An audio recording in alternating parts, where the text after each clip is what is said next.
188 में चल रहे हैं। आइए देखें,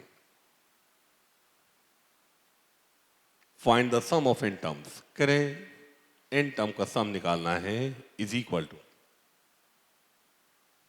1/1 into 2 plus 1/2 into 3 plus 1/3 into 4।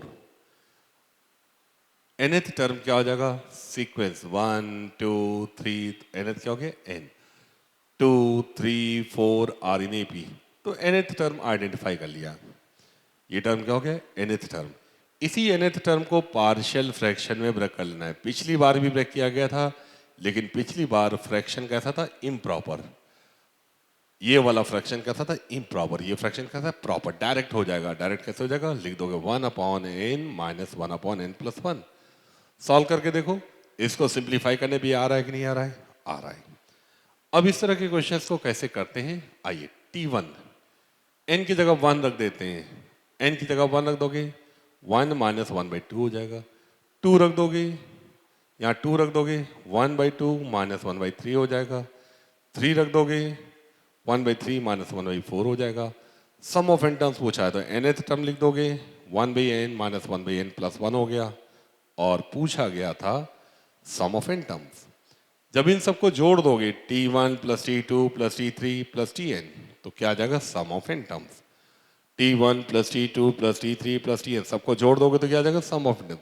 Right hand side में ये टर्म कट गया, ये कट गया, ये कट गया, ये पीछे कट गया। दो ही टर्म बचे, 1 माइनस 1/n प्लस 1। और सॉल्व करने के बाद n प्लस 1 ऊपर ले जाओगे, बचेगा n/n प्लस 1। तो इसका मतलब कि जो सम ऑफ n टर्म्स है यही आपका आंसर हो गया। तो ये हमने सिंपल सा क्वेश्चन ले लिया ताकि बिल्कुल साफ सुथरा दिखाई दे। ये सिंपल क्वेश्चन था, ये थोड़ा सा ऊपर था, इम्प्रॉपर फ्रैक्शन था, भाग दे दिया था, इतना पार्ट अलग हो गया था, इसके कारण सम ये अलग से आ गया। और इसको जैसे इसको ब्रेक किया गया था, ठीक वैसे इसको ब्रेक किया गया था, डायरेक्ट ब्रेक किया गया था। पार्शियल फ्रैक्शन सबको आता है, मैंने कहा था अगर नहीं आता तो मैं थ्योरी पढ़ा दूंगा, लेकिन अभी ये आसान क्वेश्चंस हैं, इनको मैं ऐसे ही लगवा दे रहा हूं। अगला सवाल 189 में फिर से इसी तरह के सवाल हैं, पहले इनको ही लगा लें। 189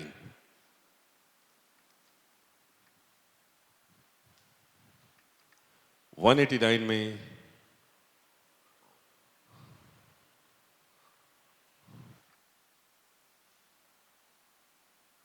find the sum of n terms is equal to 3/1 square into 2 square plus 5/2 square into 3 square।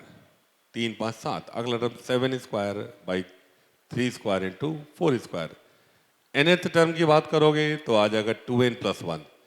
3 5 7 are in AP with common difference equal to 2।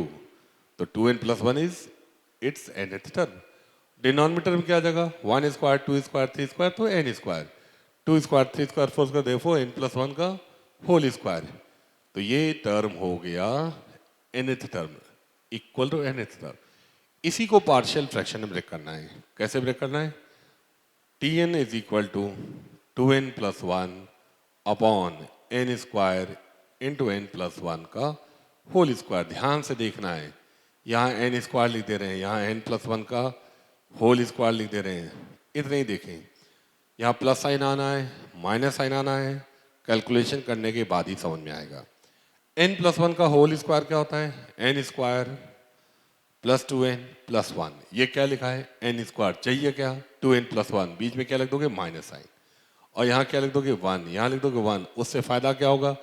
इन दोनों का LCM लिखा हुआ, ये टर्म यहाँ आ जाएगा, ये टर्म यहाँ आ जाएगा, ये टर्म यहाँ आ गया, ये यहाँ आ गया, इसका स्क्वायर खोलोगे, n square plus 2n plus 1, n square यहाँ घट गया, तो यही तो बचेगा। तो इस तरह से हम लोगों ने nth टर्म को पार्शियल फ्रैक्शन में ब्रेक कर लिया। नाउ T1 पहला टर्म, जब n 1 रख दोगे 1/1 स्क्वायर 1 ही रहेगा, यहाँ रख दोगे 1/2 स्क्वायर। ना पुट n इक्वल टू 2 रख दोगे, यहाँ 1/2 स्क्वायर हो गया।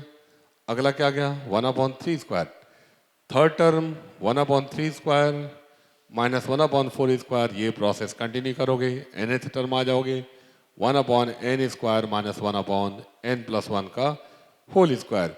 और जब इन सारे टर्म्स को जोड़ दोगे T1 plus T2 plus T3 plus Tn, तो क्या आ जाएगा? Sum of n term.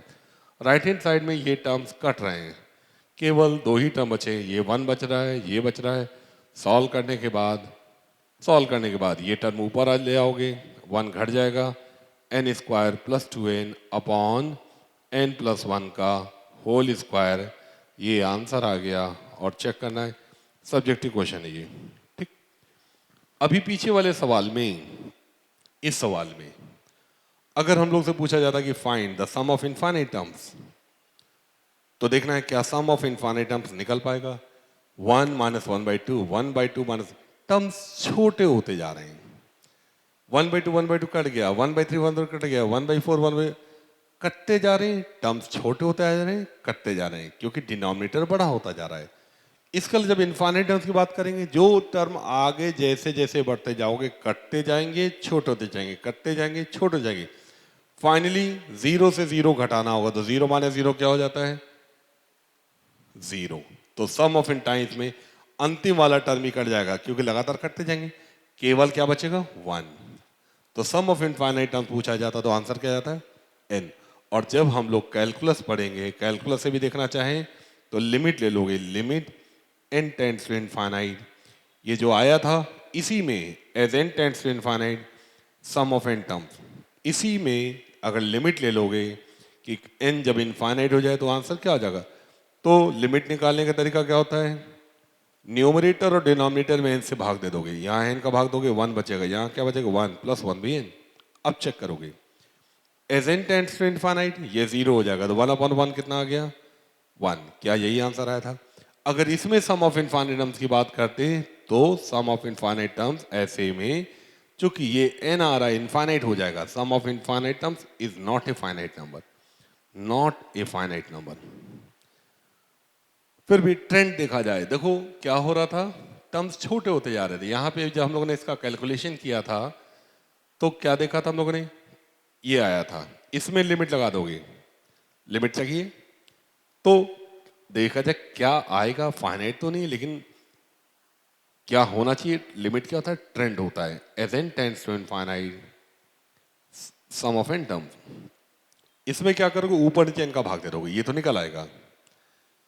Limit n tends to infinite, अगर ट्रेंड की बात करें तो लिख लिया जाए सीरीज कैसी? डाइवर्जेंट। ऊपर नीचे n का भाग दे दोगे, 1 बचेगा, 4, 2/2 प्लस 1 भी n। ट्रेंड देख रहे हैं, as N tends to infinite ये 0 हो गया, 1/8 हो गया, ये इन्फिनिटी, इन्फिनिटी में 1/8 जोड़ोगे तो ट्रेंड क्या है? As N tends to infinite sum of n terms becomes infinite. और इस तरह से इसको the series is not convergent. इस सवाल में भी अगर सम ऑफ इनफाइनाइट टर्म्स की बात करते तो टर्म्स कटते जा रहे हैं, छोटे होते जा रहे हैं, ये भी कट जाएगा क्योंकि आगे भी मिलेंगे, केवल आंसर क्या बचेगा? 1। इसी को अगर लिमिट से निकालना होता तो सम ऑफ इनफाइनाइट टर्म्स, यहाँ सम ऑफ इनफाइनाइट टर्म्स लिखिए, तो लिमिट ले लोगे, limit n tends to infinite, इसकी लिमिट चाहिए हम लोग को, क्या करना होगा? ऊपर नीचे n स्क्वायर से भाग देना होगा। पहले लिख ले रहे हैं n स्क्वायर प्लस 2n, इसको भी खोल के लिख लोगे n square plus 2n plus 1। Not divide numerator and denominator by n square, यहाँ 1 आ गया, 2/n आ गया, 1 plus 2/n plus 1/n square. As n tends to infinite this term tends to 0, this term tends to 0, this term tends to 0, बचेगा क्या answer? 1। ये calculus का part भी मैं यूज करता जा रहा हूँ, इतना नोट कर लें।